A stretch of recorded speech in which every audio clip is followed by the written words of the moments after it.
Oh, good. Good afternoon. How is everybody? Good. Warm. I see people bundled up. It's 1800 hours. We'll go ahead and get started and try to get you out here in a timely manner and get as many questions answered that you might have so you can get home before the weather turns worse. It looks like we actually might get a little snow this week. So I've kind of made my rounds. I've got to introduce myself to a lot of folks here, but for the ones that have just come in, my name is David Puckett. I'm the Sevier County Fire Administrator, and we're kind of recapping the short-term rental program, and we had to request to host another one of these meetings to help with any questions that y'all may have. How many of y'all were at one of the first two sessions about a year ago? Wow, so you've got to see me again. I'm sorry. No, thank you for coming back out, and hopefully a lot of this will resonate on some of the stuff we talked about there about a year ago. How many realtors have we got in the room? I talked to several. Yeah, we've got quite a bit of realtors in here this afternoon as well. So, good deal. Management companies and owners. I got you. Good deal. I always kind of like to know my audience as we go into it. I am going to do a short PowerPoint, tell you a little bit about where we're at, nearly a year into it, and then lead off into any questions that you may have. We have had some questions submitted ahead of this, like we may give the opportunity, but we're very limited in the input so far. So if there's anything that we miss on the PowerPoint, then please hold the questions until afterwards, and we'll get those questions answered. I've got my support staff over here with me. Our building official, our fire marshal, wave. Chris Jenkins, building official, fire marshal Josh Tucker. Our inspectors around the room, many of y'all may have seen, and then my permit tech and office managers up on top, Amy and Alex. So many of y'all have probably spoken with them on the phone. So I definitely wanted to get as many out so you got names with faces, and let me just start out saying I asked when we started this about a year ago, I told you that we're going to have to build a good working relationship and make this program work, and I do appreciate everybody's support on that. And you care, and that's the reason you're here this afternoon with these questions, and we care, and that's the reason why we're having this session to answer any further questions, because we want this process to be as successful as possible and as seamless as possible.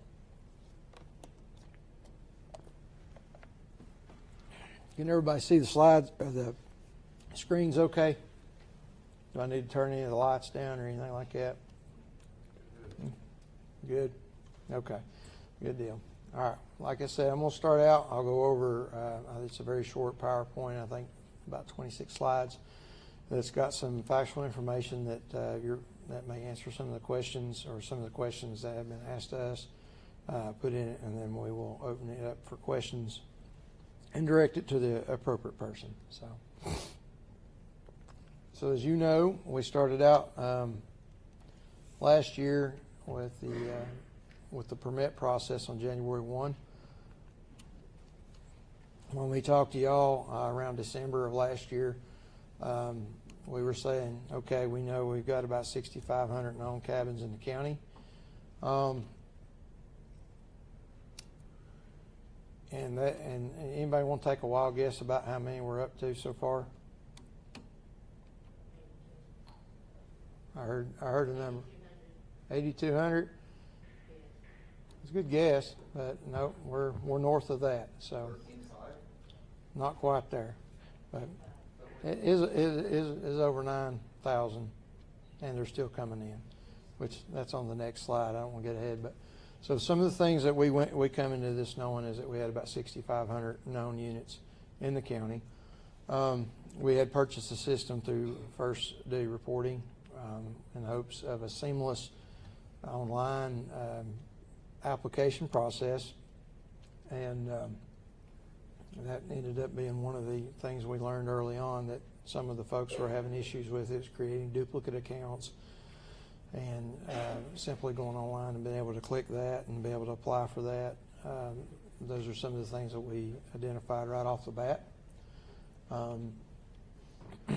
It was believed that the renewal process would be an automated process, allowing for renewal reminders to be sent out via Community Connect portal, which is that process. Something also that we learned that had to be built into the process that was not quite ready on their behalf on the software. So she was pretty close at 80-some hundred. We have received a little over 9,000 permits at this time. Now that's short-term rentals, and then there's also some other additional permits and stuff in there as well. Some of those are duplicates where they went online and tried to start a Community Connect account, or they may have accidentally misentered information. Some of them may have been entered in, and they actually needed additional permits because they had multiple properties, and they didn't want permit for multiple properties. So these are some of the things we came out. So roughly 4,000 of those had been mailed in by paper, which we hadn't quite anticipated the number of mail-ins. Now, why was that? Some folks prefer the mail-in application, and then the other thing is there was some difficulties there going online. How many of y'all had difficulties with the online portal? So that was an issue, and we're still working with that company every day to resolve issues as we find them in that reporting software. I will say they're a good company, and after about 6 months working with them, they come back and said, "Wow, y'all really got a lot of rentals in your county. We wasn't really anticipating that as a." So honestly, those are some of the things you learn and you take back of it.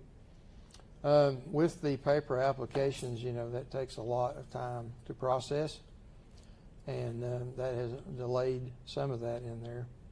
And then some of the things that we have noticed is that realtors, out of my realtors in here, how many times would you say some of the same property would have sold in a fiscal year? So we have seen some properties change hands as many as 3 times, which I found was really interesting, that it had been sold in 3 times. So when that happens, that process of the application, updating the information to the new owner, all of that has also been a part of this, and that's what Miss Amy and Miss Alex has been doing, going through those paper applications, entering it into the database, because initially the database would not permit us to create them an account. They had to do it individually, or they ended up having to fix it, or we could do it on the back end, which caused some issues.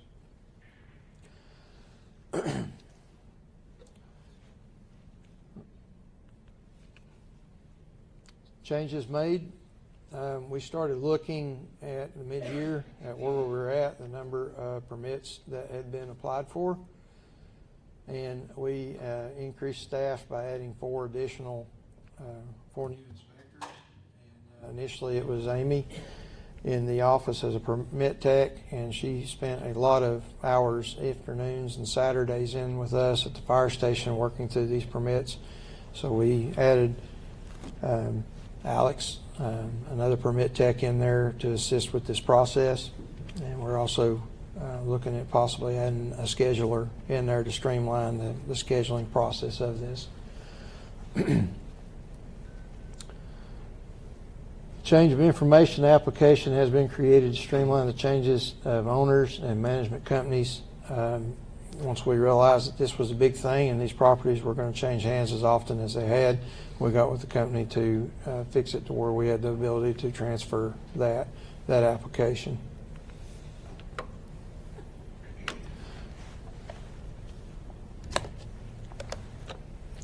Some key points and takeaways with the renewal information for 2025. Renewals will be completed in the month that your application was originally submitted. This is an annual operational permit, which included fire and life safety inspection. This means that if you submitted your application January 24 or March of 24, then it will renew in March of 25. If you submitted your application by mail, the renewal will be based on when the application was processed and uploaded to the database. And then there are going to be messages sent out 30 to 60 days before that renewal. Any of the new invoicing will start here over the next couple of weeks. Inspections will be completed yearly, annually. Obviously, for the first couple of years, this is going to be a labor-intensive process. And what I'm talking about is some of the inspections, depending on size, complexity, you could take a little longer on getting all of them in on their first. So once we get through that and we get all that database in there and get you uploaded, then that process will be it will reduce the time and increase the productivity and make it more seamless. So I have to say that, you know, we've had a lot of folks call the office, and Miss Amy, how many of y'all got the pleasure of talking to Miss Amy on the phone? Miss Amy. She's splendid. She's awesome. Couldn't do this without her, and her and Miss Alex does a phenomenal job trying to help folks. What I was going to say is, if you called, you probably had to leave a voicemail, and because of the sheer number of phone calls that we're getting in on this program. But I know for a fact she stayed over and comes in on weekends to try to get these voicemails and these questions answered as quickly as she can. And with that being said, I just want to say I appreciate the patience that y'all have had with this. And, you know, I was telling one of the gentlemen in here today, going into this program, we knew that even though we tried to mimic highly successful inspection programs, that this would be a little different, because, you know, we're kind of starting this program in the middle of the growth of our rental industry, not at the beginning, and that you know, that brings up a lot of challenges. You find stuff new every day when we go out there, and they're finding stuff every day, and they're like, "Hey, Chief, hey, Fire Marshal, what do we do here?" And we're having to go back and look in the books and you know, try to get those answers and the best we can. And, you know, we appreciate everybody's continued patience and working with us on this. When these folks, inspectors, come out after their inspection, a report will be emailed to you or the contact you've chosen on the application. Ensure that you read over this report, as any notes or corrections will be listed. And it will be noted on the inspection report if the unit is available to be occupied while deficiencies are corrected. In other words, to the extent, if you have a failing inspection, to the extent of, can this rental continue to be occupied with the deficiency noted, or is it something that measures are going to have to be taken until it can be reoccupied? There is a note section at the bottom of your inspection report. It is this section that will be listed if an in-person inspection is needed, or if proof of items corrected may be sent to your inspector. Inspectors' contact information will always be listed on the inspection report. Your best chance for guidance is reach out to your inspector. And the reason I say that is your inspector has looked at the age when the the date that that structure was built and has checked the code for that at that time. If you have a generic question and you ask another inspector and they give you a generic answer, that may or may not be applicable to your property based on when it was built. So it's for your best guidance, reach out to the inspector that's assigned to your particular property. And how many of y'all have got multiple inspectors covering multiple properties? So some of y'all have, you might, and what I'm getting at is you may have a property in Pittman, you may have a property in the Valley, and you may have a property in Walden's Creek. So you may be dealing with 3 different inspectors. And I still encourage you to work with the inspector that has laid eyes on the property that you are working with. And that will minimize the confusion of talking to different ones.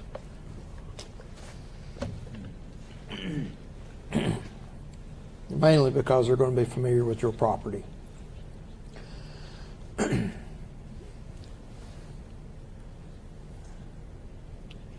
Please note that inspectors are first responders, and you may not get an immediate answer. I'll give you an example of that earlier today. Our inspectors do the best they can to keep track of the schedule and be on time for your given inspection. However, if there's a cardiac arrest that comes down, that comes in and they're right down the street from it and they are medically trained, they are going to stop and render aid to possibly, to a member of the general public or possibly even someone that may be renting one of your properties. So that may make a slight delay in them getting there. I actually think today, when the inspectors was in their area and there was a structure fire came in, and they were able to get there and make some measures before the closest engine got there. So just keep that in mind. We encourage you to reach out to our office if you have a date that you would like to schedule your inspection. That's also been another thing that we have noticed. It definitely helps us when you call and say, hey, I got my permit in and I would like to schedule an inspection to help move that process along, because a lot of the times when they are reaching out, it ends up being, if they're one of the, and that's the reason why I'm trying to get a scheduler, because if they are out inspecting and let's say they're driving to their inspection and they try to call to schedule another one and nobody answers, and they get there and they're in the middle of the inspection, you call them back, then they don't answer, then you get this big game of phone tag. And but we can help with that if you call the office and get that scheduled, and hopefully we'll, like I said, I'm trying to get a scheduler employed here before too long to where we can keep that process and another way to make it as seamless as possible. You know your unit best, and we're happy to work with you, work with your rental calendar. Please reach out via phone or email so that we can help get that scheduled and on the calendar. A change of information application is also available on our webpage now. That was another issue that we run across. If you went online to that the portal and you established a Community Connect account and then that sold, we didn't have the ability initially to go in there and change that. We had to get their permission from the company, the software company, to allow us to do that. And that caused some issues as well on getting information updated and that account transferred. If you've changed management companies, you may complete the change of information and update that on your Community Connect, or reach out to our office as well. That's another thing we've run into. We've had multiple properties change hands with management companies multiple times in that fiscal year, and if that company was the one that was going to schedule the inspection, some of that has also played into a delay in trying to get in to visit the property and for the first time.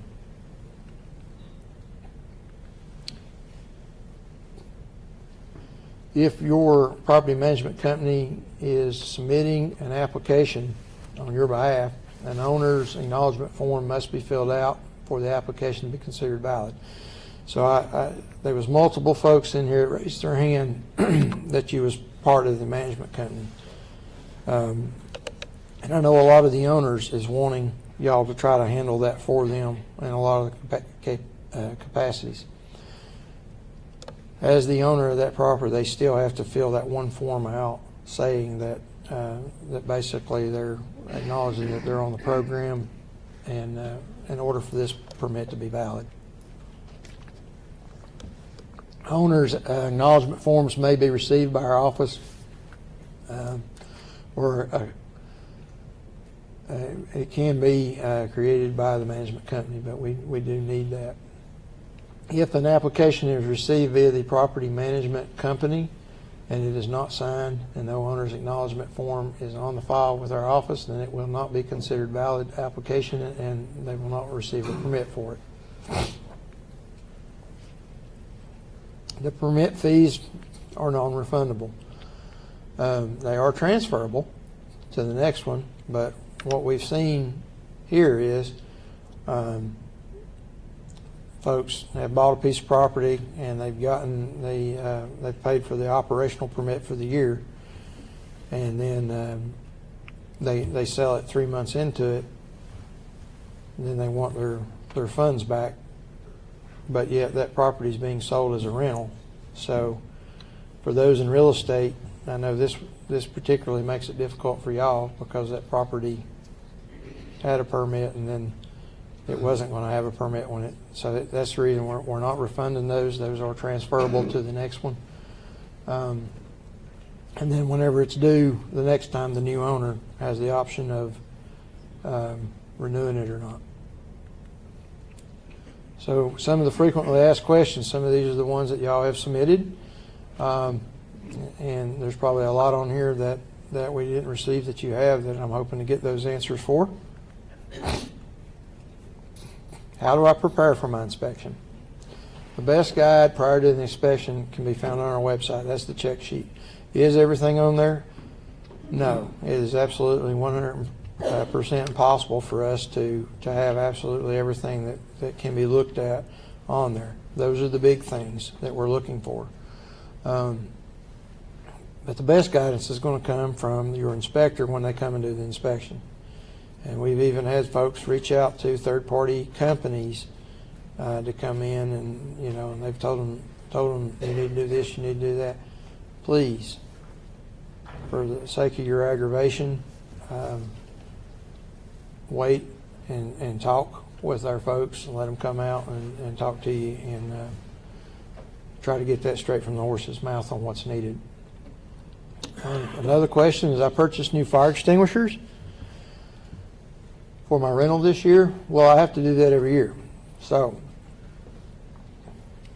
if your fire extinguishers are serviceable, or a extinguisher company can come out and check those and recertify those, you don't have to purchase them every year. If they can come out and re-tag them and say they're inspected and they're good.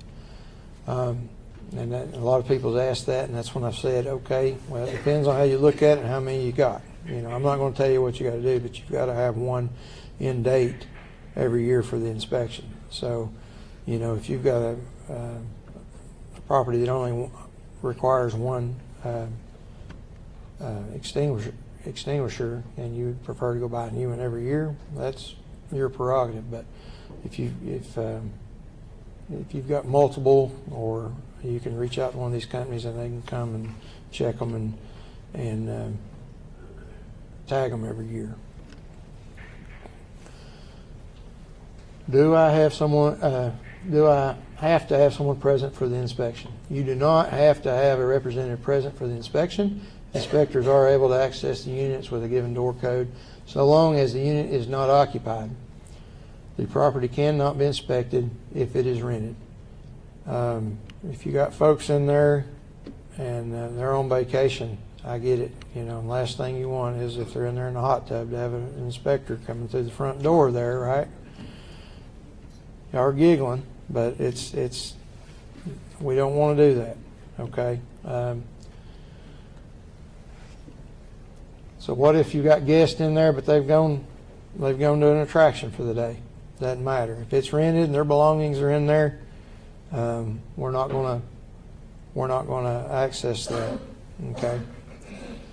And this is another thing too, right? And we understand that how many times is you schedule your inspection, and then all of a sudden, because there was an opening in the schedule or whatever, and at the last minute it gets filled or whatever. We've done that. We've showed up to do the inspection and said that it was unoccupied, and people literally be taking their stuff out to check in, and we're like, well, we're going to have to reschedule this one. So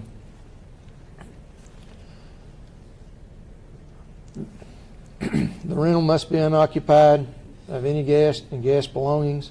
We will be happy to work whenever they're on checkout day. Another question is the evacuation diagrams. What does one look like? Where should they be located? Here's a couple of examples. Some of these are some of them are very in depth. One in the middle is something that can be easily done on like a Microsoft Paint or something on that. Mainly, you're going to put that where it's highly visible, like next to where a thermostat or something like that would be placed, and you're going to orientate it, have it oriented to the direction of the property. For an example, if they are looking at it, they should not have to do this to try to figure out how it goes out. Do you want it on the wall? Like how big does this have to be? In a visible, conspicuous location, where they're going to be able to see it. In other words, not behind a door, not in a closet, not behind a painting. On a center wall, and obviously if it's got multiple floors, you're going to have one from wherever you're at. Just same as that you would see if you're in a public building on that. A couple of those are pretty in depth. The one in the middle, like I said, is fairly simple on that. We've had some companies that have, yes, sir. These are all showing furniture. I did a floor plan. Just want to make sure that no one's going to come in and say, well, where's the beds? No, you do not have to have, the rooms have to be labeled to where they can tell what the rooms are and where the exits and stuff are. I don't care where the nightstand or, like I said, that's what I was saying. Some people have gotten very, very, they've had software mapping or whatever of that whenever they build them. Some of them is part of the plans, and then other ones have done that you don't have to go out and pay for somebody to come in and have some big elaborate. It's simple, but I do have to be able to look at it without, like I said, turning it and checking where north is and figuring out if it works. Yes, sir. Is this for all properties or just certain size properties? Now, this should be for any rental size property where you're going to have a guest in there that's not familiar. I think it's important to point out too, it's different than a life safety plan. This is not a life safety plan. No, this is just a diagram showing you where the closest exit is. And we'll, yes, sir. And there's several apps and stuff. Not that difficult though, is it? So, all right, I'm going to keep on, and we can get a few more questions there in a minute. Carbon monoxide detectors. So working carbon monoxide detectors are required between 3 to 10 feet of every fuel burning appliance. What is a fuel burning appliance? Anything that consumes a fuel. So if you have wood, that's going to be a wood fireplace, because what is it doing? It is consuming oxygen and releasing byproducts. Same way if it's natural gas or propane, etc. Carbon monoxide detectors must be installed on each level of that property, and they've got to work. If you push the button, it's got the test button. It needs to chirp and work when we're there checking it. Can I interrupt for a comment? Think about the carbon monoxide detectors. It's existing house versus new. Remember, Chris Deacon's building official, so I'm dealing with the new. Okay, change get some of that. I'm sure some got ways for that. Our code says it's got to be interconnected. all the carbon monoxide detectors. That is not a requirement under their program, okay? So they're just asking for carbon monoxide. I want to make that clear that in that illustration, their requirement on existing properties, they just want the CO alarm. My book says they got to be tied together. One goes, they all go. So I just wanted to make that clear that there's a difference between what I say my world and their world. They just want one. I didn't know. We fail every time. So you're saying that, They all have to be interconnected. Not in that rules. Remember, that code changed. That code changed in 12. So prior to the 2012 RC, carbon monoxide did not need to be interconnected. Smoke did, but carbon monoxide is not required until the 2012. But a smoke and a carbon have to be connected. If one goes off anywhere in the house, even if I have one fuel burning appliance, it has to go off in the downstairs basement. There's nothing. Carbon monoxide does not, under the way they're regulating their carbon monoxide requirement. I've got about 30 failed permits that say otherwise. Well, I'm just going from that slide to the difference. So again, that's a great item, because I just asked this man and he said no. So if we've got a disconnect, we need to fix that disconnect. Yes, if there is a concern of that, please see us before you leave on that. And he was talking about the existing, the ones that, okay. I'm so confused, I'm sorry. Chris, can you Yes. just elaborate? Is this for new builds or is this? Okay, for I just wanted to make a point about their inspection program, and I want to follow up with his first, and then I'll get to make sure I've got yours answered correctly. When you choose a combination inspector where it's smoke and CO, yes, they're tied. If you're buying a standalone carbon monoxide detector to add to an existing property, they're just requiring a carbon monoxide detector installed. We, in my new world, we try to put them together because they now have to be connected. So, still not right? Well, we need to follow up with Chief and Josh, but yes, new. New. New. Add-ons is a new. Okay. We'll get to changing some of these little ones, Yeah, big ones, I know, sleeping but all more, the sleeping changes. less. We'll get to that as well, but I just want to make a point that there's a difference between adding to something that's already there and new build.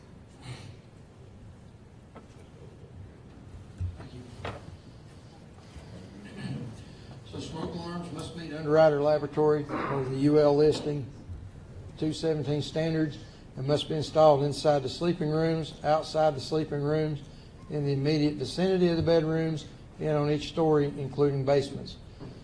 Working smoke alarms are required in each bedroom or sleeping area, corridors, and the living areas, which means that, what does this mean? This means that anywhere that you have the potential of them sleeping, such as having a bed, a sofa bed, a bunk bed, a futon, that's what they're going to do. They're going to sleep there, and those alarms are required. Interconnected smoke alarms in the short-term rental units must be interconnected smoke alarms. The wireless interconnected alarms are acceptable and must be UL listed. So talking about what he's talking about, depending on when it's built, initially, some of those properties wasn't required to have hardwired alarms in there. Smoke alarms are supposed to be replaced every 10 years, right? So that's the only life expectancy of them. So when you're replacing them, now you can get them just like the ones that are not hardwired, but they're interconnected to where they all go off like what he's talking about. Smoke alarms must function properly with the alarm sounding after pushing the test button. And that's the reason why you'll see the inspector push it, and then they're running around the house trying to see if they're all going off with one of them to be interconnected. What is the glazing for my windows and around my hot tub? That is a tempered glass or an ANSI 97.1 safety film required on any window or glass door, doors 60 inches or less from a water source. The film must be installed on the side of the threat. So in other words, if you've got a hot tub and that window's within the 60 inches of that, then you're going to put that glaze on the side there.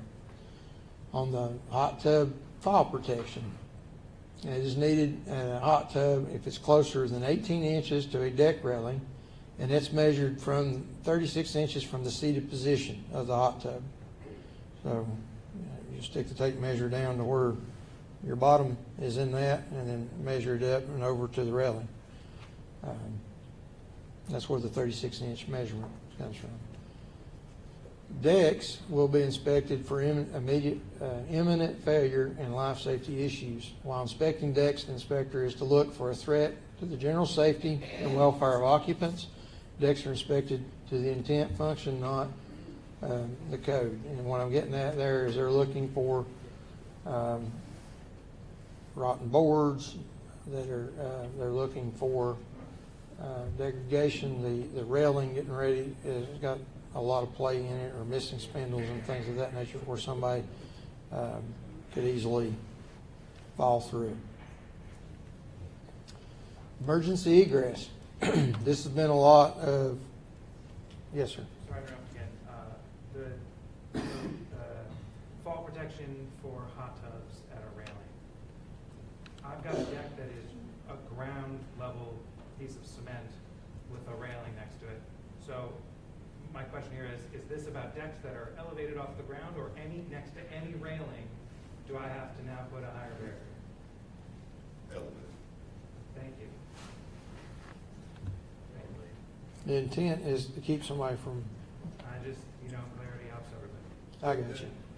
Those are unique because the hot tub in the book, it talks about fixed seating, it talks about stairs and such. So hot tubs by nature, the seat is the step.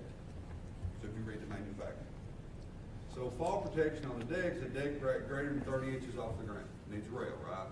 So now when I put that hot tub next to it, now there's the new standing service, so now that's the rail height.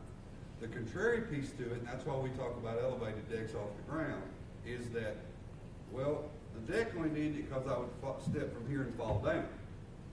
But if I was in a hot tub and was laying on the rail, now the rail height is taller than 30 inches off the ground, so does that create another unique hazard to fall? But our focus is being start at the deck guard. If the deck needs a guardrail, 30 inches, now let's evaluate the hot tub location in reference to that set guardrail. Perfect. Still unique, so do your best business practice to protect your guests. Good question. Emergency egress. This has been a lot of questions here. So let me get through this before we have any questions, and really try to hold most of them to afterwards so that we can get through it. So the 2018 IFC, which is International Fire Code Emergency Egress Code, references the following. And the reason why we say 2018, that's what we are in. And in section 1030.2, it has the minimum size of an escape rescue opening that shall have a minimum net clear opening of 5.7 square feet. The exception to this is the minimum net clear opening for grade level emergency escape and rescue openings shall be at least 5 square feet. And that's on the opening. The minimum dimensions for the net clear opening has got to be at least 24 inches with a clear opening width of 20 inches. The net clear opening dimensions shall be the result of the normal operation of the window. In other words, we're not talking about it's got top and bottom sash. It's not the whole thing. It's what you have when you open it, what the size is that you would come in and out of if you had to get out of it without removing the whole window. The 2018 RC window seal height reference, where a window is provided as the emergency escape and rescue opening, it shall have a seal height not more than 44 inches above the floor. So what that's talking about is the seal of the window, the lip at the bottom, can't be over 44 inches above the floor. And that's so that you can get up and out of it, right? It can't be up here where you got to get a step ladder or something like that. Now, this is one of those things that we have learned in this year, and had to get more refined on as far as the definitions. So prior to 2009, Sevier County did not have a code set in place. Due to not having that code in place, it would fall under the set of codes adopted by the state of Tennessee at that time. So if it was not our code, it would be under the state code that was adopted. At that time, they had exempted 1 and 2 family dwellings. Okay. If your short-term rental was built prior to 2009 and the structure has not been altered from its original design or function, and the structure has accessible, non-obstructed, functioning windows in each sleeping unit per the state fire marshal, if the windows do not meet the code requirement listed above, which is the 5.7 or the 5.0, we will evaluate on a case-by-case scenario, tracking, taking into consideration the distance to the next exit, the terrain, accessibility of the structure, the construction type, the alarms present, and any other fire protection system that is in place.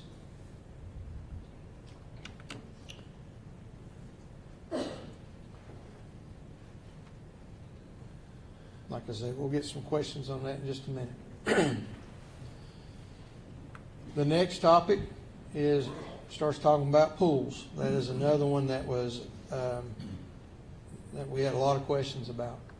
So this is one of the questions here. My indoor pool has self-closing latches and an electronic keypad that requires a specific code for access. But the keypad is not 54 inches from the floor as a latch per the code. Am I required to have a bypass alarm, or is having a restricted access via a coded keypad meet the requirements of the code? The keypad entry is actually not a requirement for pool rooms.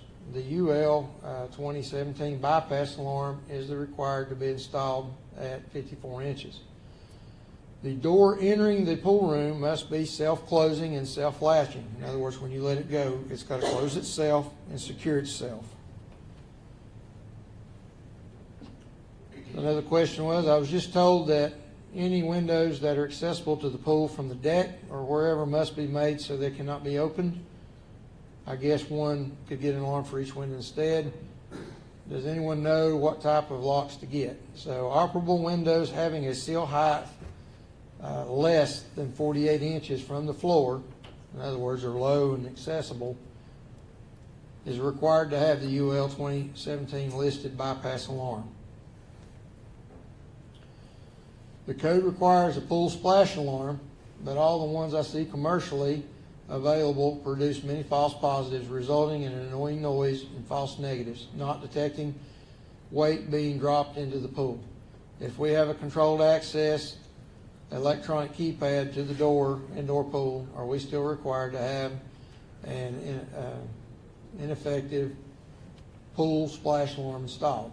So this comes from the pool splash alarms are required by TCA 6814-801-8070, which is referred to as Katie Best Law. That is a state law that's on the books, not necessarily in the IFC. The other thing, though, it has to work. If it's installed, it has to work and function as it was designed to. If it's in place and the batteries are out of it and it doesn't alert and it doesn't alarm, that doesn't count for being present. So, additional questions that we received in is certificate of occupancy questions. For all current or future rentals, the maximum occupancy of the unit should fall within the CO for the unit. You can receive a copy of your CO from the building department. For units that are sleeping 12 and have sleeping more than 12 and have a CO with a max of 12 or less, in other words, they were never supposed to sleep more than 12, but they're having more than 12 in them, you should have received a letter from our office notifying that you will need information for you to ensure compliance with your account. Please review the letter and ensure that you spent the correct correspondence to our office with your proposed correction plan. I have purchased a rental unit and would like to turn it into a short-term, or I purchased a residential unit and would like to turn it into a short-term rental. What steps do I need to take? Steps for going from residential to a rental largely depend on the year and the unit that it was built and the CO for the property. You need to reach out to the building inspection department for a copy of your certificate of occupancy and notify them of the change from residential to rental. Go through our guide prior to inspection to ensure your property is compliant with the listed items that we have on the site. Email our office about the change from residential to rental. In this email, be sure to include the property address, a copy of the submitted application, and a copy of the CO for the unit, and photos showing compliance with the inspection guide. So our contact information is right here. It's SevereCountyTN.gov, and it's on the site here. You can also scan the QR code. Our phone number is 865-774-3603, and you can also send the questions to firecodes questions@SevereCountyTN.org. So this QR code, and I'll leave this up here. This will take you to the web page. There's stuff on the county website about short-term rental, which will also take you to this as well. So at this time, that is basically the updates and the questions that we had received, or we received the most of on questions, and those are the research answers that we have. At this time, we'll start one at a time, answering some questions here, at least for the next minute. Yes, sir. For submitting applications, like owner applications, do you all accept digital signatures, such as DocuSign or IdentiSign? They do. Yes, sir, in the back. Got a question. I mean, you all have been in place now, or accepting applications for almost a year. Is it going to be published how much income you've taken in, what your expenses were as a county agency? And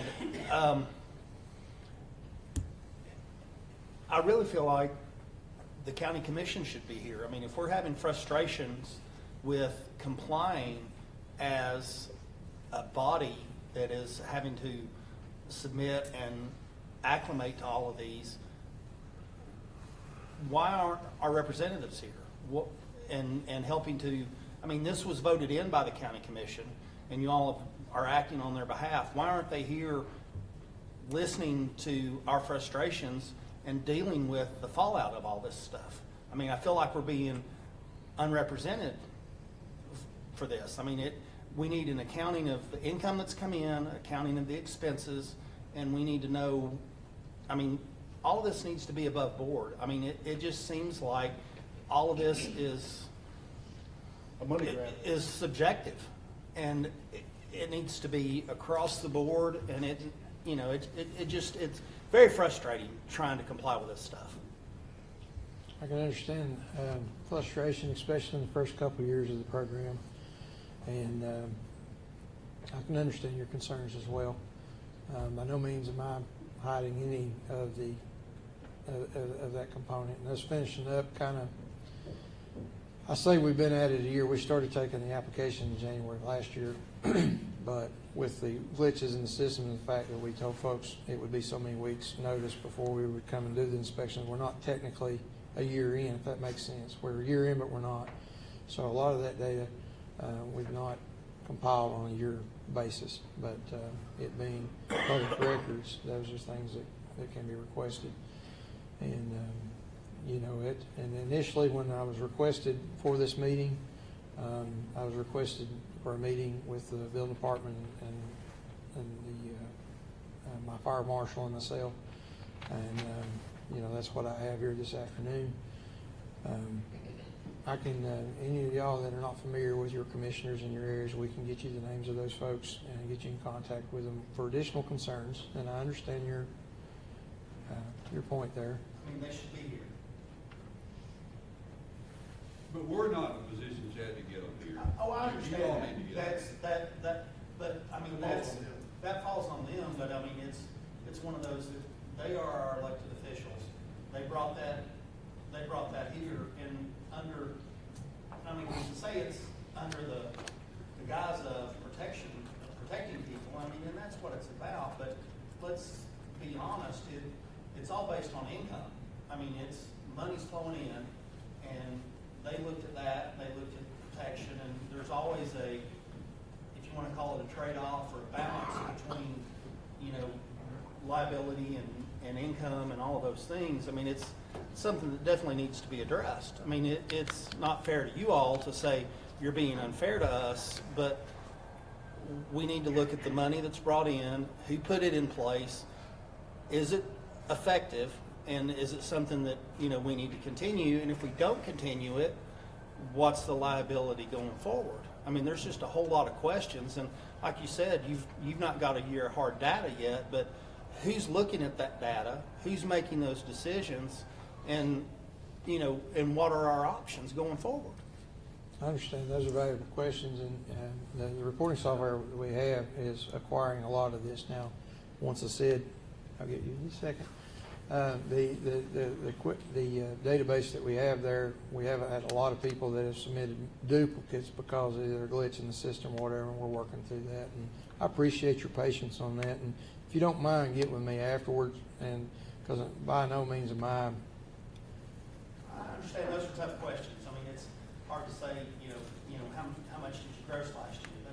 That's tough. But Well, I can tell you this, that the funds have been used to offset the program, and as far as like the exact amount for every truck and outfitting that and medical equipment in there for those guys to do, I can tell you the funds have stayed in the fire service, and that is not just went to the county volunteer fire service, that is went, when I say county, I'm talking about the county-owned fire service, that is went and goes out for the contracted service of the volunteer agencies.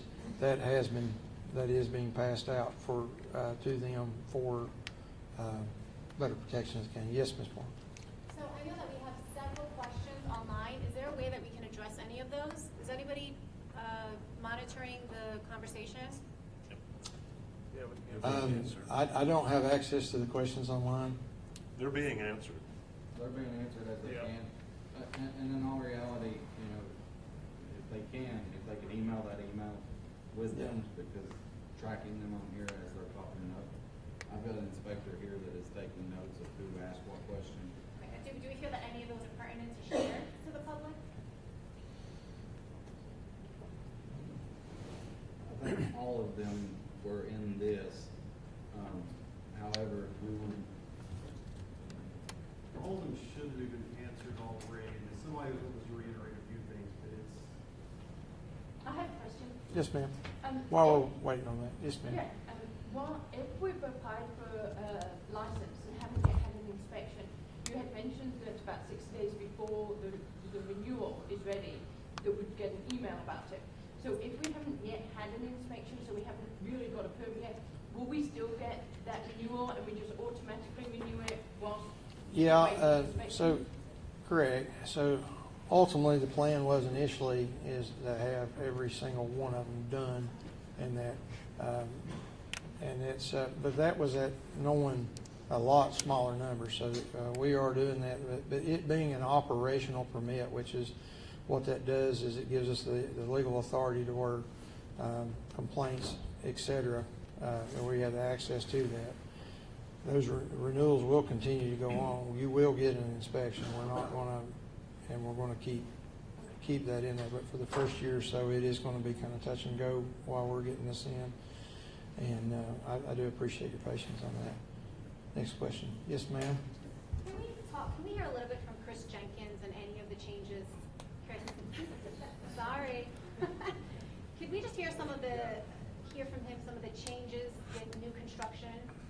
There's a lot of chatter. Me being a realtor, I know that there's a lot of chatter of 1 bedrooms and what the minimum square footage is for new builds being built in the area. Can you elaborate on anything that has changed? I've heard that there are, I guess in 2005 there was this adoption of square footage of homes built, let's say, one bedroom, the square footage was 900, two bedrooms was 1,200. and the Okay, county- that is environmental health. Okay, so that's not you. No, that's environmental health tying square footage of dwelling to the septic allowances. That's an old one, but it's a rule, but it's environmental health regulation. But is it coming back? Like, I feel like. It's always been here.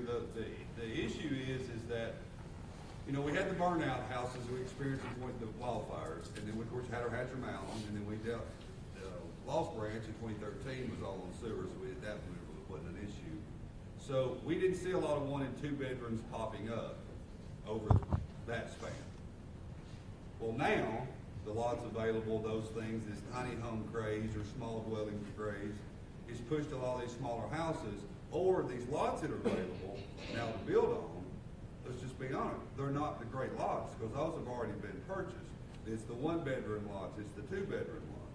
So now, when those applications come in, if they've exceeded, I have to make sure the septic's right for the floor plan. But there's also the component of the square foot from environmental health. So you may get a letter back from me that says, you'll need to get this floor plan approved by environmental health due to 900 square foot, 1 bedroom, 1,200, but it's environmental health. It's not in the building code. So that's all environmental health. That's their reg. So their director, Gary Loveday, would have to, or their assistant would have to approve that plan, and I'll push it on through to go through building code. But it can be amended, right? Because I feel like. Well, now, no. So, county commission approved it. Yes, it's an old rule, been around a long time, well before building, well before the planning and zoning office even did site plan review. But county commission would have to change that, because it's a resolution. So the county commission would have to, but could it be amended? Yes, by county commission. Not per property. No, because again, it's a specific rule that county commission approved. And it didn't give allowances like the building code and the fire codes talk about authority having jurisdiction, code modifications, equal, equivalent tos, trade-offs. It didn't give that. You know, back then they didn't think about any of that. It was. Now, is this only within the county limits, or is it within the county and city? No, it's the county. Everything we're talking about is outside any corporate city limits, Sevierville, Pigeon Forge, Gatlinburg, or the town of Pittman Center. Just county. Just the county. Now, let me reiterate that too. If you're here and you have properties that are inside the city of Gatlinburg and city of Sevierville, city of Pigeon Forge, and you're here hoping to gain knowledge about the short-term rental program, this is for outside those areas. We have had folks apply in those areas, and that's part of those numbers, and that's the reason I said it's not 100% accurate on those numbers, because we're still working through them, and some of those are not going to be applicable. Some of them are duplicate. So, next question. Yes, sir. With these being an R3 or whatever, whatever, it's the 200 gross square footage. I want to say on the 5,000 square foot unit, you got about 23 is the max. In the code, how are we able to get? Will we be able to get 32? You talking about oxy-load? Yeah, occupancy load. Yeah, so the code says that we have an oxy table, so that, and really that oxy load table of adjusted habitable square foot that was adopted part of the fire code, we took all this on in July and kicked it off in January. That really is intended for someone that brings me a 5,000 square foot plan and says, Chris, I'm only gonna sleep 12. And we've already found it. We've got design professionals in here. We've got real estate agents dealing with it. They're sleeping a lot more than that. So that's what that's there for. Now, to go greater than what the table says, right? The code says that you can exceed the occupancy load per table if it satisfies all other requirements. So if it's got the proper egress, it's going to be wet, because once we go over 12, it's wet, sprinkler. So as long as we satisfy code requirements, then it can go there. So basically, if it's sprinkled, which most of them are going. It's got to do, yeah. And then the exits, an extra exit, 2 exits, and all that. All the stuff, All that yeah, stuff, yeah. then you can bump it up. Yeah, because code allows it. I mean, if I've got proper egress, again, sanitation's a piece of that. Some of these sewer letters are kind of unique if you're dealing with these sewer systems. Some of them try to tie you down to how many people. So we can't violate any other state, federal, or local law. So if the sewer company on these private systems are saying 14, square footage is this, Medina's, Tennessee Wastewater, IRM, East Scud. So if they stop it, it doesn't matter because we can't violate their rules. So that's why we ask for will serve letters, verification, environmental health with their bedrooms. So yeah, so as long as we satisfy all that, the code says you can grow it. I mean, I've got one that may calculate for 11, but they want 16. And that's one of our big problems is that I think that the majority of this room with existing COs is they all stayed under 5,000. But they're all sleeping more than what they said on that piece of paper and more than the CO is approved for. And that's the other piece of that, I right? don't know if you had like a max of what you were looking for. The code says, But you got the egress and sprinklers and. we followed the code, we checked that section, we checked the boxes, it's good. So we have no local restriction, we'll just follow the IBC. I just have a little bit of a problem with the fact, Chris, and I'm not trying to call you out, but. No, call me out, I absolutely. have sold plenty of the bigger homes where these homes have COs for 12, and at no point did you state, how many people are you sleeping? There was never a conversation. My understanding was that the county will only allow for a CO of 12.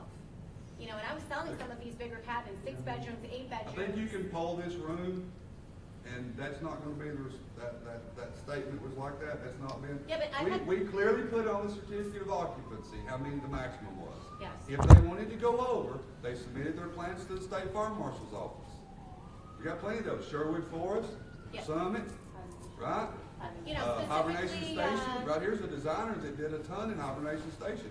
So the county, inside the county, there's plenty of cabins, Amen. lodges that sleep more than 12.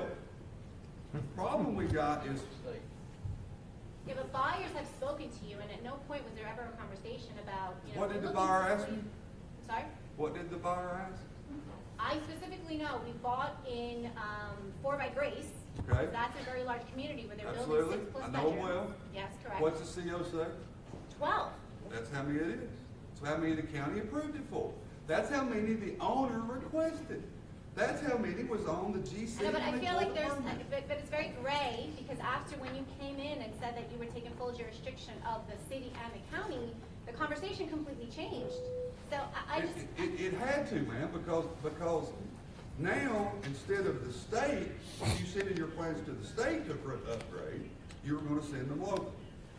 And the problem is my office wrote you a new permit, requires a signed documents that these owners, if you're a seller, sign. Builders. They Because the sign. owners, because it's the buyers weren't owners yet, it was the builders. Right, so when I got my closing documentation, right, that builder signed, the owner, we were required, the property owner signed a form, how many they were gonna sleep, right, or less than 12 or less. Specifically on that form, it said if you're gonna exceed that, to contact Sevier County and the state fire marshal's office. So, and then that document, we wrote that document, Gatlinburg ended up using our document because of the way it read. And then we published a building permit and a CO. I got builders in here, so I'm looking at them. And they know it. And I've got builders in here that submitted to the state. The difference was, without a maintenance program, an inspection program, an operational permit, my jurisdiction stopped when I issued the CO. The county had no authority past the certificate of occupancy. We had no property maintenance program, adopted countywide, right? So there was nobody was knocking on doors after the fact. If one of 4 by Grace's cabins had a complaint, first thing that happens is how many is sleeping? 24. You need to contact the state fire marshal office. They're the authority having jurisdiction. Once we had the authority and these guys started the program, this whole telling one thing over here or buyers not doing it, no offense, they didn't do their due diligence Yeah, but no, and you. and their investment. But in that situation, we called you, and at no point did you say, you know, it's an 8-bedroom. We didn't know. The CO. The CEO, you told us that it was only approved for up to 12. Okay. But at so no I- point did you tell the buyer, well, if you're looking, if it's an 8-bedroom, clearly you're sleeping more than 12. Your CO is only for 12, you probably should reconsider that build or that Many property. builders have just committed fraud, okay? Correct, exactly. So it does come down to a builder issue, a build, you know. I'm a builder, and I've sat there and witnessed where I spend an extra $100,000 going through the state and doing Thank everything you. correctly. You did it correctly. And Many watching did not. the guy next door not. Correct. Chris hasn't had the authority to stop that until recently, okay? So I guess the question is, as a realtor, how do we best protect our clients like that? You know, in the past, I don't think any of us, or I have not known necessarily that we need to go and pull a CO and pull a utility will serve letter in doing our due diligence to protect our clients. So now we do. Yeah, I mean, But I that's- don't think everybody in the realtor world here understands and knows that. I think many are starting to catch on, but I don't think it's a known given. And so how do we protect our clients both on the buy side and the sell side with new construction when they see a larger cabin and they think that there's gonna be, you know, a larger occupancy, but that may not necessarily be the case. You said it, it's documentation. It's the same documents that you would do when, you know, again, you do your title research, right, for liens and such. Well, you're making it, that your client's making an investment, right? So it's extinguishing all evidence. And I don't, you know, buyers don't call me and say, Chris, which property should I buy? Buyers don't call me and say, I want to sleep 24, is that okay? They're not calling me and asking me. So to say that I didn't tell them, I am enforcement of the adopted codes in the code book. It doesn't say on these cabins, and I'm going to tell you, this is the other thing. We are, if you're a realtor, you know how unique Sevier County is. Probably nationwide how unique it is in the number of detached, transient, rental properties. The state of Tennessee, just like the whole country, has never statewide or nationwide adopted a code to address this special function. Why does your environmental health permit say 3 bedrooms that's got 12 beds? Because the state of Tennessee environmental health never thought they're going to put how many beds in that bedroom? Yeah. Right? What's East Coast? If you're dealing with these utilities, right? Do you think their calculations are over here going, I know what they're trying to do, the state's legislation for private sewer systems. Never thought a 6-bedroom cabin would sleep 30. The sewer regulations are assuming, because I can see the numbers, 2 per bedroom. Because what's a home in the middle of a Seymour community or a Kodak community? 6-bedroom, regular house. I'm not talking about these unique ones. So the state has never addressed this. And I've got emails from Chris Bainbridge at the state how unique this market is. So sewer systems are not addressed. Environmental health, because we abide by the state regulation on bedrooms. What's a bedroom? Where you put a bed. There's no definition. How many people are supposed to be in a bedroom? No definition. So when we took all these codes and we knew that we were going to have an operational permit and that we knew we were going to be the authority, see, the other reason we wrote the table was this. Once we become exempt, this county is responsible for all these dwellings and all their complaints. You no longer call the state. The state was not going to fix these regulations, tweaking the numbers, writing these little quirky things that's unique to transient rental cabins. So we wrote them in ours, because if we didn't write a rule, then how are we going to regulate these special function homes? Because you're going to take a home in Blaylock Woods and put it on Airbnb, and all of a sudden I hear, and I'm not going to call anybody out because they've told me. Well, Chris, a lot of these 4 bedrooms are 16 people. That's the max. 16 in a 4? Where are they sleeping? Everywhere. So we tried to write an table because my design professionals are in here. That table is unique because the table that's in the IBC is for hotel rooms. How to calculate the size of a hotel room or a motel room. It never thought about a dwelling, a house, with all these rooms. It never thought of that. So we created the 200, and we modified it to delete kitchens and dining rooms, because we knew it didn't matter how big the kitchen was, you keep sleeping anyway, in theory. Right? So we changed it. But we gave designers a tool, and us as enforcement officers a tool, to help try to fix these 8 bedrooms doing what they've done. Because I've got an email from Chris Bainbridge, he's still down there, he's one of the only ones left at the code enforcement office, that says, I hear your concerns over the 8 bedroom, Chris. However, the IBC does not regulate number of people based on bedrooms.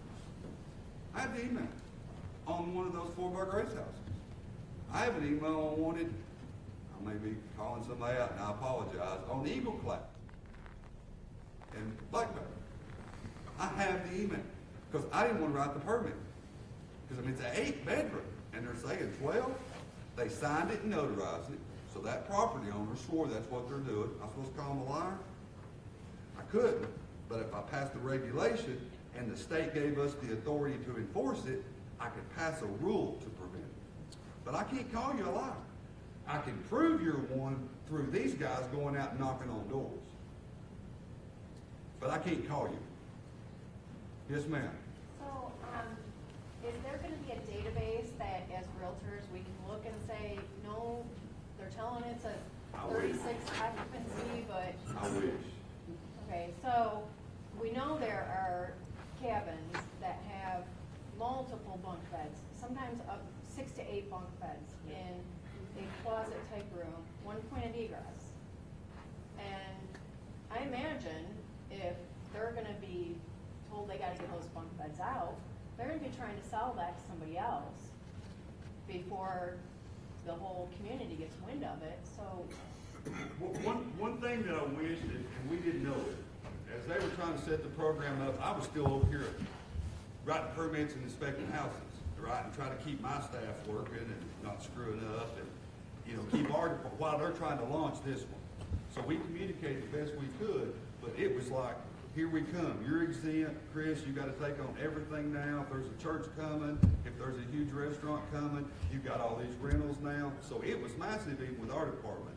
One thing that hopefully in their next round of updates in their application, they will require a copy of the CO to be submitted with their STR permit. If they required a copy of the STR, then that would have fixed, I would assume, some of the dirty letters. Well, and I'll speak for the realtor piece of it. What we need to be doing as realtors, when we're selling a property and you're getting that property condition disclosure signed, well, that's one of my pet peeves anyway. Property condition disclosure. The seller knows exactly what they've done to that property. They need to complete the property condition disclosure, not as an exemption. I mean, that's my pet peeve. So, that's my soapbox. But make that seller provide you a copy of the CO. If they don't have one, they know how to call the building department. We send them and get a all the copy of time. CO. Make them provide that to you, so you've got that to submit with your listing document. But when you tell that new buyer that they've got to add an $80,000 sprinkler system to keep it, that sale Well, goes. actually, that's when you as a realtor have a responsibility to explain to that I seller. understand. That's your Regardless. problem, That's that right. you haven't done this sprinkler system. I'd be glad to put you in contact with. But then the some builder sprinklers. is gone. Yeah, that's right, To that's keep on right. pace here, Mr. Weather had a question. Yeah, I was just gonna say, Chris probably needs to have a different meeting than this. I was down here for the fire stuff. I could just sort of reel back in here, because I think most people are here expecting to hear about this. So that's just my 2 cents. And I'll be more than glad to set something up for this. We had one of those with my designers. I don't care to have another one. I volunteered to speak at the real estate, the realtors. I've never been called. I volunteered to go speak to that. You got one of the board of directors back here So you tonight. can send me, not that I want to, but I will. So you let me know and I'll come. And you schedule plenty of time, because I just keep talking. You keep moving along, ma'am. Okay, so I've got 2 things. One, our engineering company will help realtors out for a couple $100. We'll do the whole helping you figure all this stuff out. You call us, you give us an address, within 3 or 4 days, you have the answer. And you'll know what it's CO'd for, what it's approved for, and then if it's not, like let's say your CO's 12, it's an 8 bedroom, we give you a list, this is everything you're gonna need. So you don't have to use us, you can go to any other design professional, but it's just something quick during this interim for realtors specifically or homeowners to just, what do I need? sift through this for me, what do I need? Second question for you guys, Chris and I have worked through this on the higher occupancy, but for a normal cabin, 2-bedroom sleeping for, where you have built-in bunks, and you have the little steps going up that don't meet steps, which is fine, I think we've all agreed that's fine, but the windows at the top of that. How do you guys do that? In the higher occupancy, we're not letting that fly. How would you do that from a design perspective?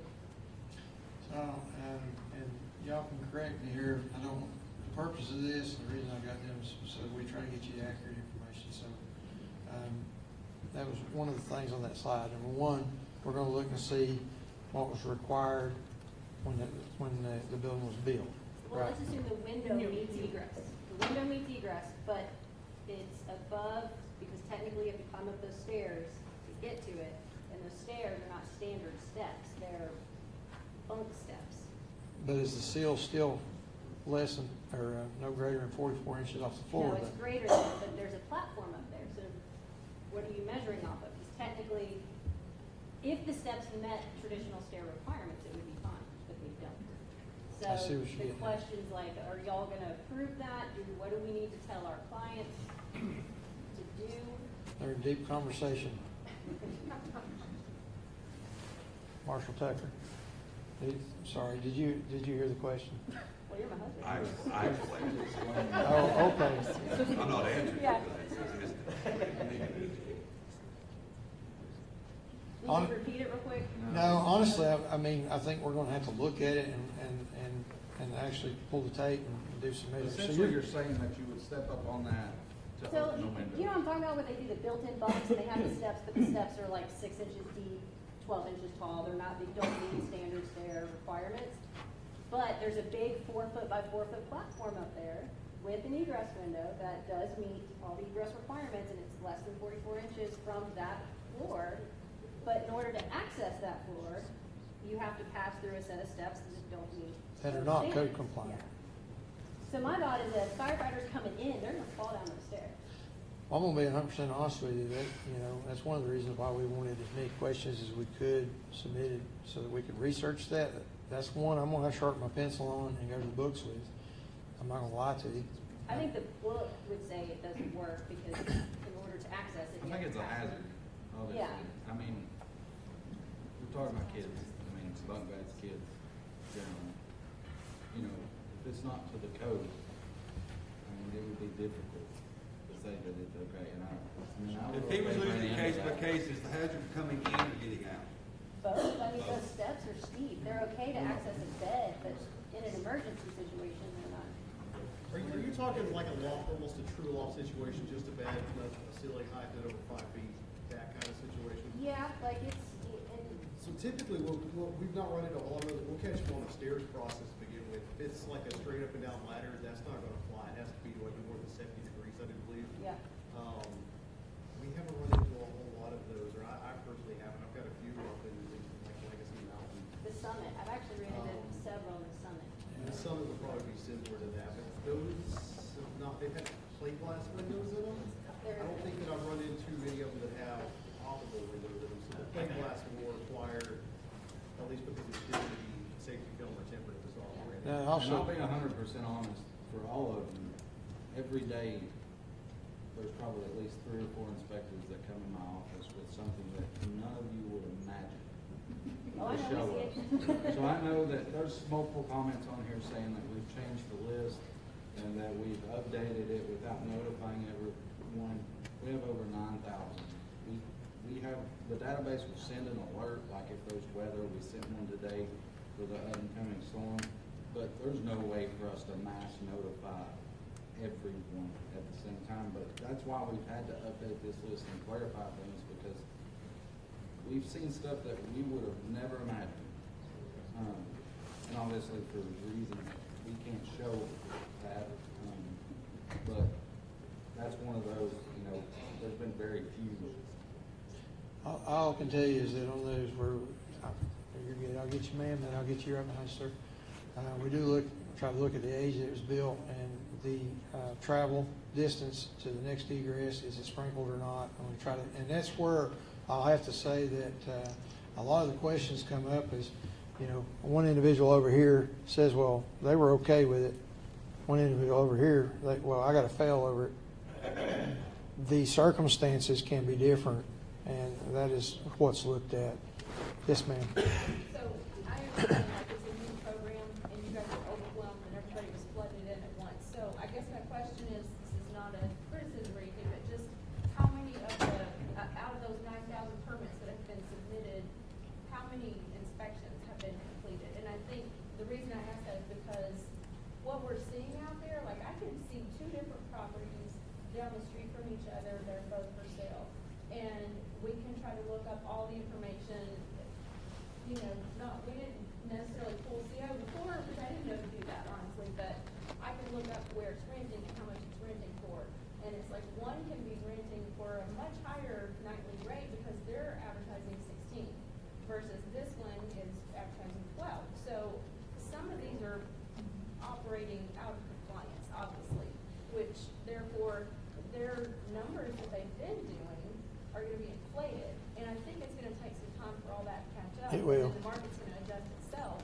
It But will. that's kind of what we're running into is like, how do we help our clients evaluate these And, properties? and I'm gonna be honest, we'd be inspecting one in the neighborhood, and then honestly, if we see the neighbor over there that's got a sign in their yard that these inspectors are doing what? They're looking, do I happen to have a permit on this one? No. So we send a certified letter or a letter to these folks. So that is still happening, and that's the reason why when he was asking exactly how many of them are out there, I don't know if we'll ever have a 100% count on it. I mean, we'll be close, and it's just like the number of completed inspections. Like it's all relative to the fact that we're in various stages on some of them. Sometimes it went out once. Sometimes we have to go out 3 times to get it to where it's done. So there's we're still diligently working on that, and we're still running into snags on it as well with this. But I understand exactly what you're saying, because I am the 100% guy. I go into everything 100%, and you tell me that 5's good, I'm going to do 8 because that's better or whatever. You know what I'm saying? I always want to be I'm the Boy Scout. I want to be safer. I want to be the example. I want to be above the rule. Not everybody's like that, and what you're saying is exactly right. Some of them are rolling that dice until they get caught, and it ain't fair. And what we're trying to do is be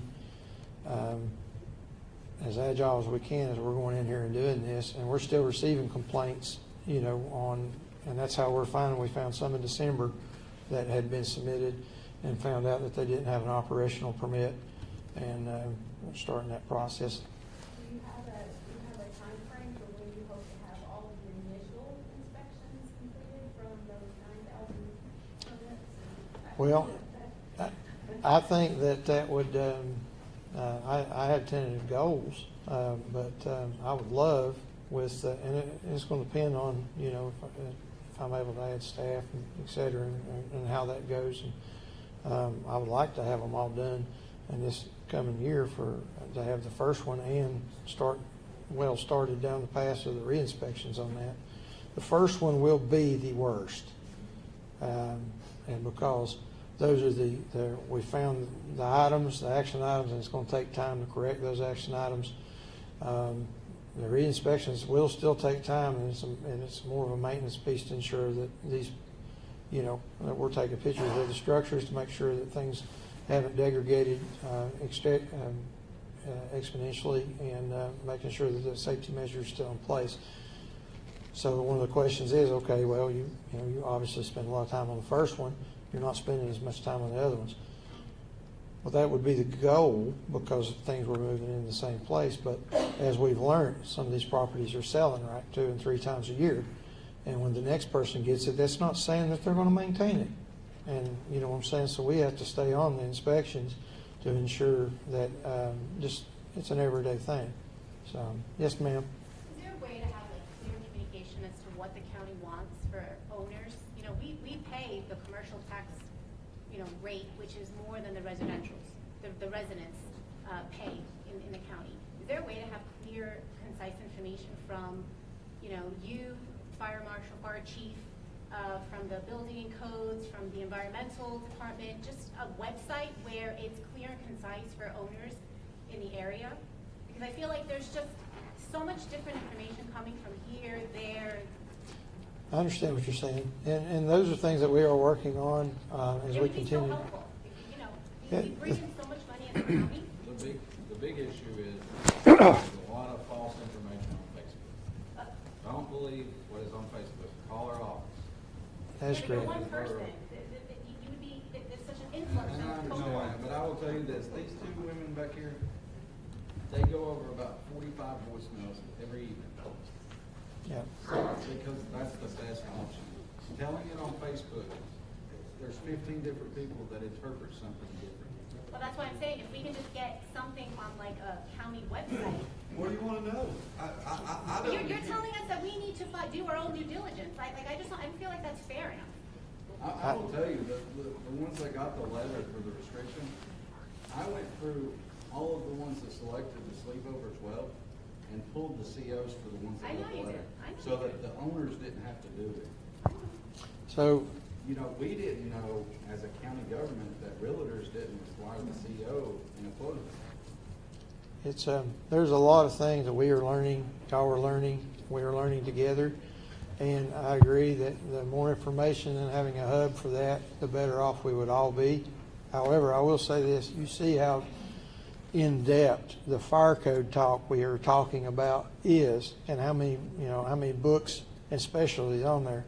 I couldn't even begin to think of answering the question for you based on the soil science stuff, because that ain't my bag. I don't know anything about that, and that's the reason I have to transfer that now. We do try to meet and to try to look at how this affects the other, right? Because that's what needs to happen, and I will continue to work toward that. Sir, you had a question back there. I'm gonna read it off. It says steps for going from residential to rental largely depend on the year of the unit was built and the CO of the property. What's the year? Is that arbitrary? Is there no number? The year that the structure was built? Yes. I mean, do you guys have like 1950s and below or not? I mean, There- I'm You talking about the code or the year that the structure was Well, built? it just says, when you're getting it going from residential to rental, what's the year? Is that wrong? Go ahead, sir. Complicated. So I'll make the most simple generic, and then we're gonna have to be more specific question based. 2009, we started issuing certificate of occupancies at the county. Every cabin, regardless of size, every home, regardless of size, regardless of people, we didn't ask how many people, they were all the same. Okay, 09. In 2016, the end of January, State Fire Marshal sent out a memorandum and stated that transient dwellings, aka using the IRC and the IBC's language of less than 30-day stays, dwellings with more than 12 persons is commercial, IBC. Sprinkler, go to the state. Because remember, we didn't start local enforcement of the big ones. Let's just say anything over, almost when I say big, I mean 13 or more people, until this year, or 24. So if I got a house that's built in 09, been a rental in 09, okay? Then what was the rule in 09? For that rental, right? It's a rental. What's that rule for that rental? Wasn't no special rule. Okay? So then when I go to 2016, that's when you start seeing that CO with that number of people. Because why? Because the number matters. So, again, it's going to be based on when it was built.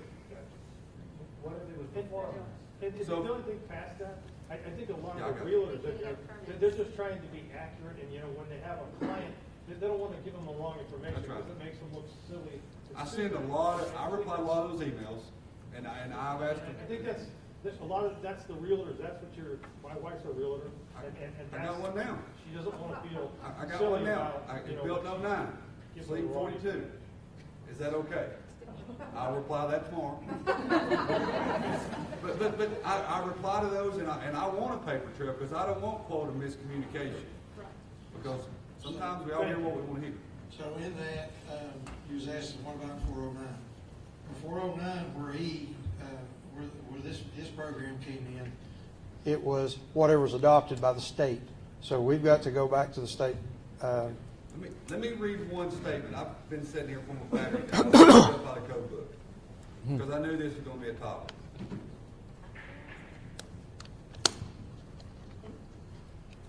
The legal occupancy of any structure existing prior to the date of adoption of this code shall be permitted to continue without change, except as specified covered in this code, property maintenance code, fire code, or deemed necessary by the building official, fire book says fire official, for general safety and welfare of the occupants and the public. The key word to pay attention to is legally occupied. If a CO was required and a CO was issued, that CO is your legal occupancy for that. If it was prior to the COs being issued, is it legally occupied by any having jurisdiction, state or nobody? Legally occupied, it's occupied with no complaints, right? Legal. We can't go into your house, so that's legal occupied. It's easy to do legal occupied when you got a CO because paper covers everybody. And the CO piece, when I financed my house, the bank wanted to copy my CO to maybe my mortgage. So the problem's been with these cash sales and then 1031 exchanges and all of that, where there's no financial institution doing their due diligence to loan money because they get to own it while somebody's paying for it. And that's what realtors tell me. We don't ask for CO, Chris, if it's already been on the rental program. We're doing the 1031 exchange. We just trade. Yes, ma'am. So another question. I know that we were talking about it, 2009, but I think also if it was built prior to 09 and there were renovations done to the home, at that point was a CO then pulled? Well, yeah, so would a permit been required and did the legal occupancy or modifications change? So I can't change it on something's already there, but if you go rub on it and do something to it to an extent that the code's applicable, then you could be subject to the application of these codes. Same way if it's pre-existing. If it's already there and being used that way and you didn't touch it in a manner of increasing occupancy load, changing egress, doing structural, no different than the plumbing code would apply if you had a new bathroom. The plumbing code would kick in for that bathroom. Yes, ma'am. So take a 1980 home without a septic permit. At that point, when there's a remodel, it was a 4-bedroom. Owner changed it to a 5-bedroom, added an egress to it. Are you issuing that remodel a CO at that point then? Did I issue them a permit? Yeah. If I issued them a permit, then they'll get a CO because of the permit. But more than likely, they're not going to get to the permit if they broke or did not abide by any other state, federal, local rules, aka the sewer septic. So septic's good with it. I have no jurisdiction to deny it. Okay.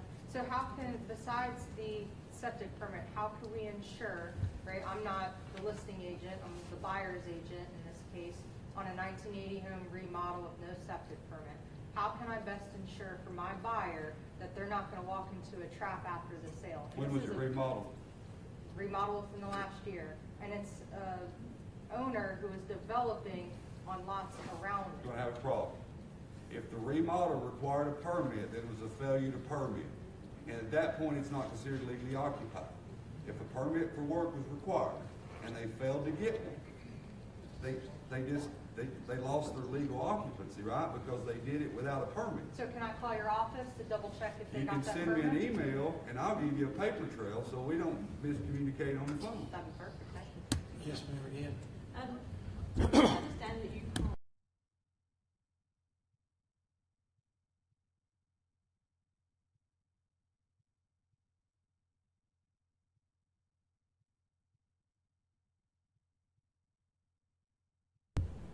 Like, shut down, like, you cannot have, stay here until this is done. And I know from personal experience, a working pool alarm is one of those things. Shut it down, get a new one in, and you're good to go. So what else would actually cause it for one of the inspectors to say, you cannot have anybody in here So until these things I are can done? mention a couple.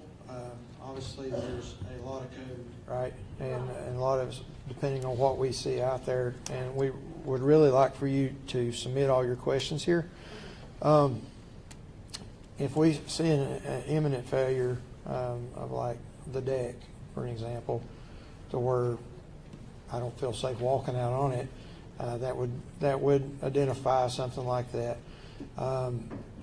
If we're sleeping people with no egress, like we're finding them stuck in basements with no way out, not having any smoke alarms in the house, that's something that they should be able to go get and install, and we'll work with them on it. But in good conscience, we're not going to keep letting them keep on and on and on. But anything that appears to be an immediate life hazard on that, then yes. Other than that, we're going to try to do our due diligence to work with you to get those things corrected in a timely manner. This gentleman here had a question. Yes, sir. One of the things that I wanted to bring out, a couple of things that you said. One of them that you had said was the code at that time. And I think, because I'm actually trying to, I'm a builder, but I'm trying to help a lot of consumers that bought these products, and they've been sold multiple times, and they have an inspection, and they're frightened to death. They're literally scared to death. So I'm trying to help them, educate them through the process. And I'll tell you, Chris, every time I've ever been in his office, he's in there reading his book. So he's very knowledgeable. I have a tremendous amount of respect for him. But some of the things that's been brought out from the realtors tonight that I think might help you a little bit to understand is, because I build in 5 different states, and I've been doing it 43 years, and the more you learn, the more you need to learn more. Oh, yes, absolutely. But it is unbelievable the broad powers that the chief building official has, okay? Unbelievable. He has some broad powers, and it says it in the code book that he can interpret it how he wants to interpret it, basically. If you read it for about 5 years, but it'd take you forever to read it. And as we sit here today, if you're selling, well, a lot of people just think all of these jurisdictions are one. They don't know when they come up here to buy. You got severe one. They enforce rules that are black and white, different than Chris does. You've got Pigeon Forge, same thing. Gatlinburg, the same thing. Every jurisdiction a builder builds in, he has to be very aware of how the chief building official interprets the rules.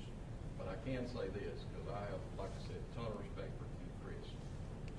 Most all of this stuff that actually came about is because of life safety. And I think everybody on this side of the aisle, so to speak, has a very, they're not wanting to see people die, okay? That's really what it all boils down to, and you can, argue all of these rules back and forth. But one of the things that I've seen to where some of these products that have been built from, that are 25 years old, for example, and they had an architect draw the plans, he stamped the plans, okay? Well, you would think that you should be able to build that plan according to in the absence, because there was no building department, and you should be okay. Well, maybe not. But now you have a new sheriff in town, so to speak, and they're going out and inspecting all of these, and you have some in the bunk rooms, for example, that were drawn, and they didn't have an egress window. But they do have a travel distance that is very, very short. And as you brought out a few minutes that's at the fire marshal's discretion. He can decide that.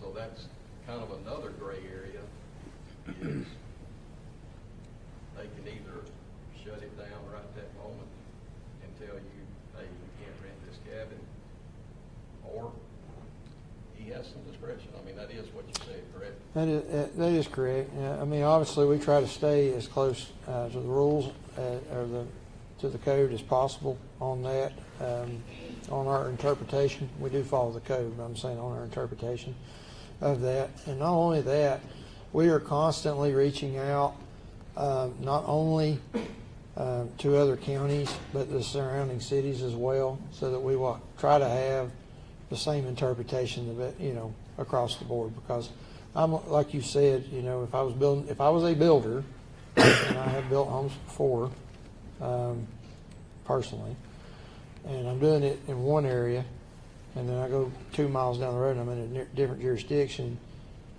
and I do the exact same thing and it was okay, and I go down here and it's changed. Obviously, that causes me some strife, and I understand that. And that's the reason why, we're constantly, the fire marshal here he came from Gatlinburg as the fire marshal. I've got him here at the county, and we've got a very close network of working with the surrounding cities and the surrounding counties. And we've even looked at counties that are growing in population across the state, like Rutherford County and places like that are, similar, to see how they're approaching some of these issues, so that, it's not our first day on the job. Sir in the blue hoodie. I have 3 questions, 2 quick, 1 long. If I applied for my permit, say, this past February 24, it was inspected September 1, and I received my permit from September 1, 24 to September 25. At what point do I need to resubmit for my second permit? You should get they're getting ready to start for this year with the renewal process, and it should give you a 60 or a 90-day heads up on that. So they'll be contacting us? You should be, now this is important because it'll go to wherever you put so the problem is that management company changed, this owner changed, so that's important to keep that up. Next. So my second question kind of falls in. I have 3 cabin owners. They tell me do not fill out the second application. They're going to rent it out no matter what. How much liability do I have as a property manager if they're wanting to rent without a permit? So you're the property manager? Yes. At what point do I say, hey, state law? Realistically, they're subject to penalties as prescribed by law. I mean, that penalty is up to $50 a day of operation without a permit. But that falls on the cabin owner. What liability do I have as a property manager with that? I know I don't want.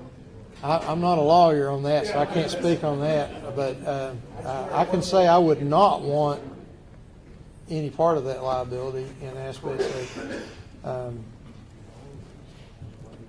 If you're acting as their agent,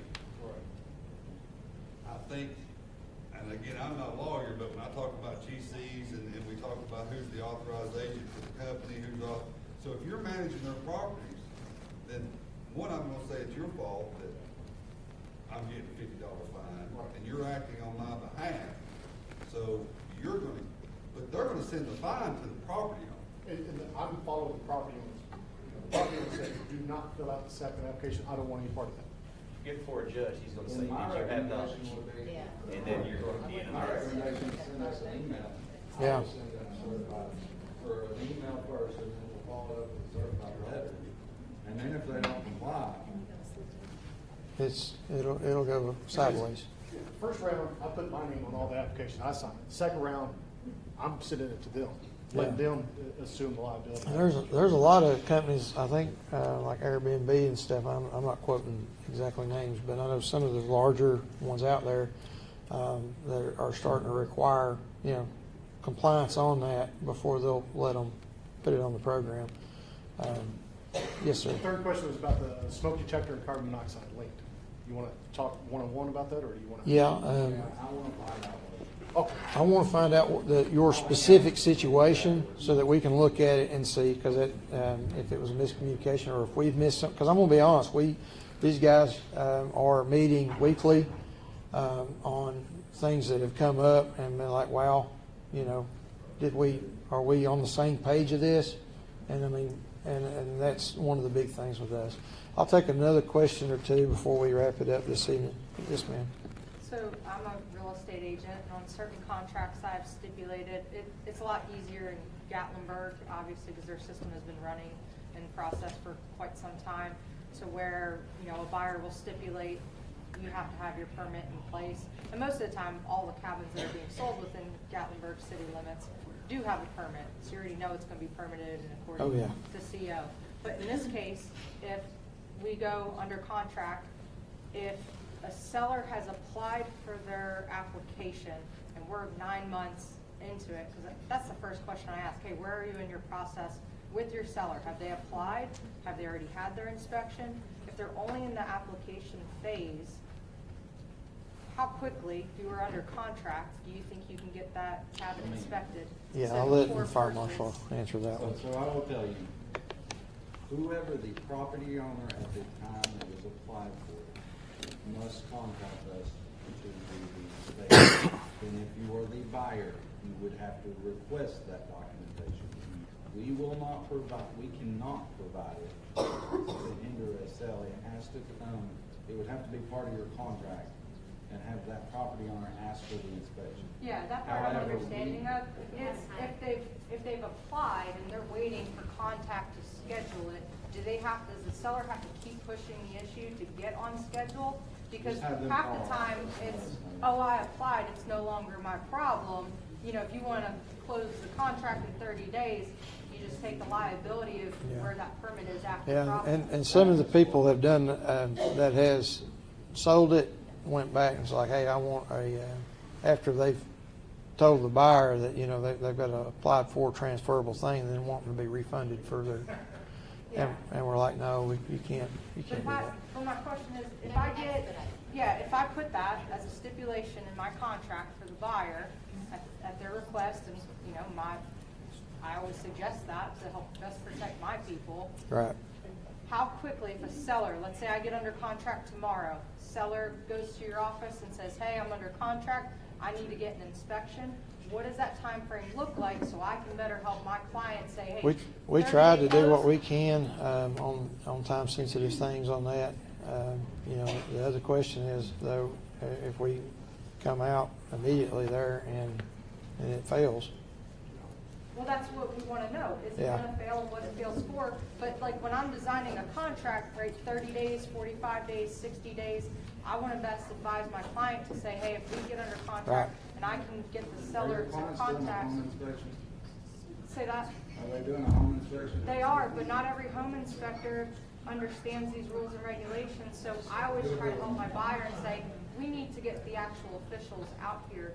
But if I can say a 60-day close is realistic because it gives your office enough time to receive that application, or if the application's already in process and the seller says, what is a realistic time for this inspection to happen, right? Because if we're trying to close in 30 days, that's probably unrealistic for you guys to get out there in time and at least get the initial report. I was going to say 30 days, that's like a pipe dream. Most of the time they call and say, hey, we're closing in 2 days, or we're closing Monday. Well, and I'll help you out, Amanda. Let's say they applied for their permit in January when the permitting first was open, and it's still not been done. What's the chances of that being done before we close? I will say this, they try to get them scheduled when they have instances like this especially, but all of them, they've been working on scheduling as well. We try to get them scheduled as soon as possible. Obviously, we have probably 100 to 150 calls a day in our office. The issue is, you know, like this Friday with the snowstorm and all that, that could hinder that too, the emergency response that he talked about. But we're trying to get to everybody as quickly as possible. Oh, I get that part. I'm all for it. So I love this program. I think it's going to save a lot of people's lives. And I'm a realtor. I see these inspection reports half the time. And I go into these properties, and I would say more than not, a lot of them, the decks are terrible. They need to be remodeled. We should start enforcing these things and holding people accountable.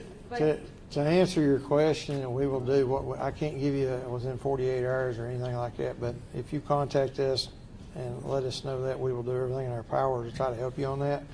From You a can pull contractor strings to make standpoint, that though, inspection. I wouldn't, We'll see what we- I don't know if I would put it in the contract because We'll do our best. I can't guarantee it. No, I understand that, and that's where it's just, as many things as we can try to do to fine tooth comb it, right? It's the effort and the part of the due diligence. I give a disclaimer to every single person I work with, and sometimes that loses me contracts. But, like you said, you're a Boy Scout, I'm a Girl Scout. I try to live above board, and I will lose a sale over losing a client overall and hurting their personal lives, right? These are big, big purchases that can directly affect somebody's life. Would you- So with that said, you, as a realtor, we should be giving disclaimers, both on the Encourage them seller to go side. look at them in person. What's that, sir? Encourage the buyers to go look at them in person. Yeah, I wish they would show up for the listing. The best thing that you could do to deflect liability for you and the consumer, and whether they do it or not, if you advise them to hire a structural engineer, because they have the education that's way more than a home inspector. Even if one of these guys inspect it, they're not gonna give you like a document that says, look, you're in the clear. You know, you can take this to the bank. But at least with a structural engineer, he's had a lot of education. He's got a stamp just like an architect. He or she. I knew that was coming. I got you. But it carries a lot of weight, especially if you or your buyer has a concern, get the most educated person that you can find. And we can talk more about that in just a minute. Sir with the hat back there. On as far as scheduling inspections, I've heard two things. Are we supposed to call in and schedule it, or y'all trying to schedule it? Well, we are working every day to schedule those, but it really helps if you reach out to. It's and what I'm getting at is these girls are working daily to get these on the books and get those scheduled out there. But a lot of times, like I said, it's like chasing herding cats on trying to find, on if you call and you say, I've got this property, I'm going to schedule an inspection, that's a lot quicker than this saying, okay, we're going to call the property management. If we don't get a hold of them, we're going to call the owner. And does that make sense? Yeah. And then,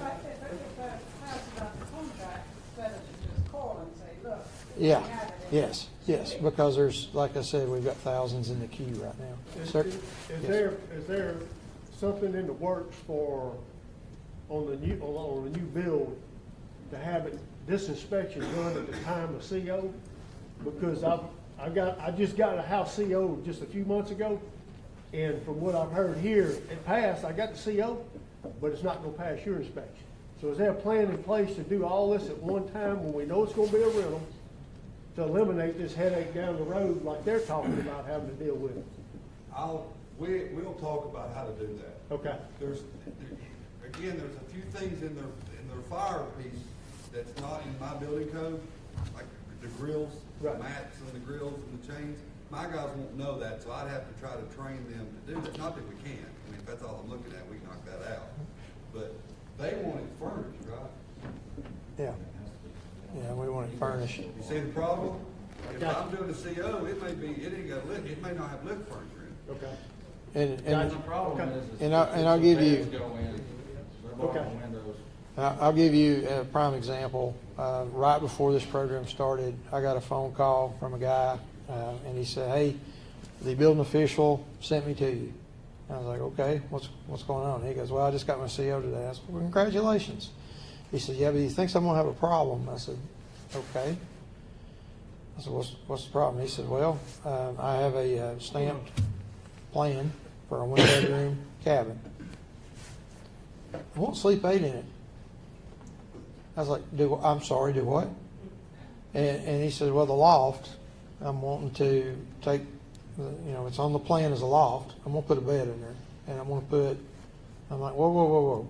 I said, it passed as a 1-bedroom occupancy. And when you've added another bedroom, that requires interconnected smoke alarms in there. you know, and like arc fault breakers and things of that nature. So when they changed that, and it's as simple as that, he was 1 week in compliance with what, because they look at the plan that was stamped, and yes, it was built to that plan. And then they tried to change the intent of what it was used 2 weeks later. That's where we start running into this. Yes, sir.